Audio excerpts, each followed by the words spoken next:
আসসালামু আলাইকুম। এটিএন বাংলা সংবাদে সবাইকে স্বাগত জানাচ্ছি। আমি মারিয়া চৌধুরী। বাংলাদেশে নিযুক্ত ভারতীয় হাইকমিশনার প্রণয় ভার্মাকে আবারও তলব করেছে পররাষ্ট্র মন্ত্রণালয়। পররাষ্ট্র সচিব আসাদ আলম সিয়াম ভারতীয় দূতকে তলব করেন। সকাল 9টা 40 মিনিটে পররাষ্ট্র মন্ত্রণালয়ে আসেন ভারতীয় হাইকমিশনার প্রণয় ভার্মা।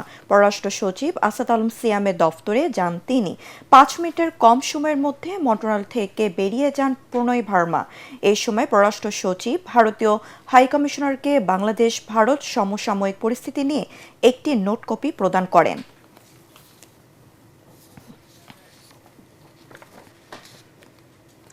খুলনায় এনসিপির কেন্দ্রীয় সমন্বয়ক ও শ্রমিক ইউনিটের খুলনা বিভাগীয় প্রধান মোতালেব শিকদারকে গুলির পর যশোর সীমান্তে অতিরিক্ত সতর্কতামূলক ব্যবস্থা নিয়েছে বিজিবি। এই ঘটনার সাথে জড়িতরা যেন সীমান্ত অতিক্রম করে ভারতে পালিয়ে যেতে না পারে সেজন্য এই ব্যবস্থা নিয়েছে যশোর 49 বিজিবি। সীমান্ত এলাকায় নিরাপত্তা ব্যবস্থা জোরদারের পাশাপাশি নজরদারি ও তল্লাশি কার্যক্রম বাড়িয়েছেন বিজিবি জওয়ানরা। তল্লাশি কাজে ডগ স্কোয়াডকেও কাজে লাগানো হচ্ছে। খুলনা মহানগরীর সোনাডাঙ্গা থানার আবাসিক এলাকার সামনে 22 ডিসেম্বর দুপুরে সন্ত্রাসীরা মোতালেব শিকদারকে গুলি করে।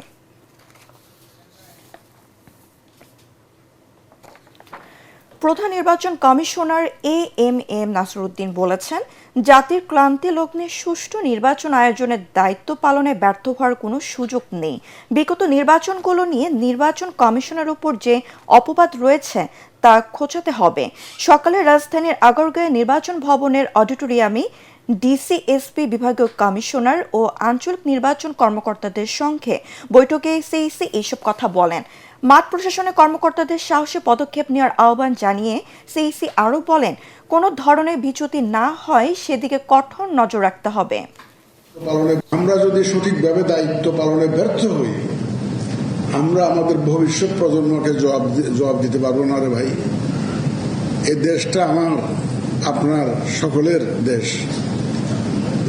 এই দেশটাকে সঠিকভাবে সঠিক অবস্থায় রেখে যাওয়া এটা আমাদের দায়িত্ব। বলা হচ্ছে আমরা নির্বাচন ব্যবস্থাকে ধ্বংস করে দিয়েছি, বলা হচ্ছে আমরা সব যুগসাজশ করে একটা ম্যানেজড ইলেকশন করেছি। এই অপবাদ থেকে আমরা মুক্তি চাই।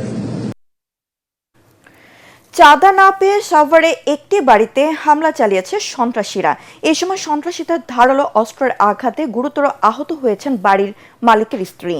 রাতে সাভারের পশ্চিম রাজেশ্বর মহল্লায় এই ঘটনা ঘটে।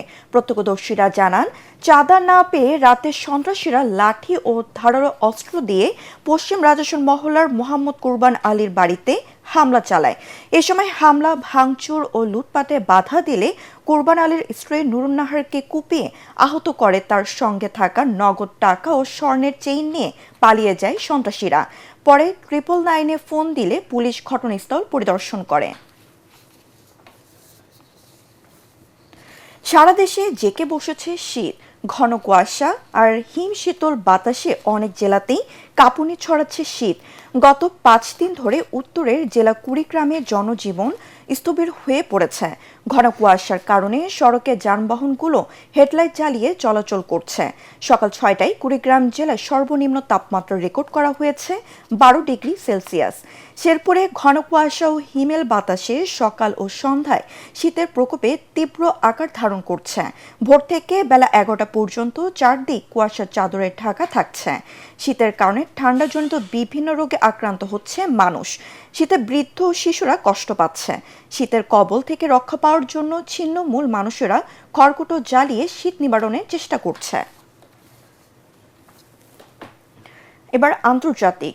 মিসাইল কর্মসূচিতে ইরান কোনো ধরনের আলোচনায় বসবে না বলে জানিয়ে দিয়েছে তেহরান।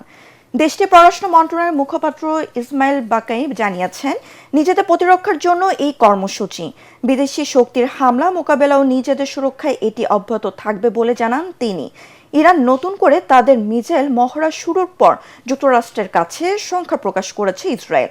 তারা বলেছে, মহড়ার আড়ালে ইরান তাদের উপর হামলা চালাতে পারে। এ বছর গেলে জুনে ইসরায়েলের সাথে ইরানের 12 দিনের যুদ্ধ হয়। এ সময় ইসরায়েলের বিভিন্ন জায়গায় নির্ভুল মিসাইল হামলা চালায় তেহরান। এরপরে নড়েচড়ে বসে পুরো বিশ্ব। খেলার খবর। পিছিয়ে থেকেও মোহাম্মদ সালাহর দুর্দান্ত গোলে আফ্রিকা নেশনস কাপে জিম্বাবুয়েকে 2-1 ব্যবধানে হারিয়েছে মিশর। মরক্কোর আগাদার স্টেডিয়ামে আক্রমণ আর পাল্টা আক্রমণের এই খেলার 20 মিনিটে প্রিন্স দুবের কল্যাণে এগিয়ে থেকে বিরতিতে যায় জিম্বাবুয়ে। বিরতি থেকে ফিরে খেলার 64 মিনিটে ম্যানচেস্টার সিটির স্ট্রাইকার ওমর মারমুশ ম্যাচে 1-1 সমতা ফেরান। খেলার ইনজুরি টাইমে মোহাম্মদ সালাহ গোল করে মিশরের জয় নিশ্চিত করেন। এতে জয় দিয়ে আফকন কাপে নিজেদের অভিযান শুরু করল ফারাওয়া। অ্যাথলেটিক ক্লাবে 2-1 ব্যবধানে পরাজিত করে স্প্যানিশ লা লিগা পয়েন্ট টেবিলের 5ম স্থানে উঠে এলো এসপানিওল। নিজেদের মাঠে খেলা 38 মিনিটে অ্যালেক্স বেরেঙ্গুয়ের গোলে লিড নেয় আর্নেস্টো ভালভার্দের দল অ্যাথলেটিক্স ক্লাব। পিছিয়ে থেকে গোল শোধে মরিয়া হয়ে লড়ে স্প্যানিওল। খেলার 44 মিনিটে কার্লোস রোমেরো ম্যাচে 1-1 সমতা ফেরান। আর 52 মিনিটে পেরে মিল্লা যে গোলটি করেন তাতে নিশ্চিত হয় স্প্যানিওলের জয়। পরবর্তী সংবাদ দেখার আমন্ত্রণ জানিয়ে এখনকার মতো শেষ করছি। এটিএন বাংলা সংবাদ ইউটিউবে দেখতে ব্রাউজ করুন youtube/ATN বাংলা নিউজ। ধন্যবাদ সবাইকে।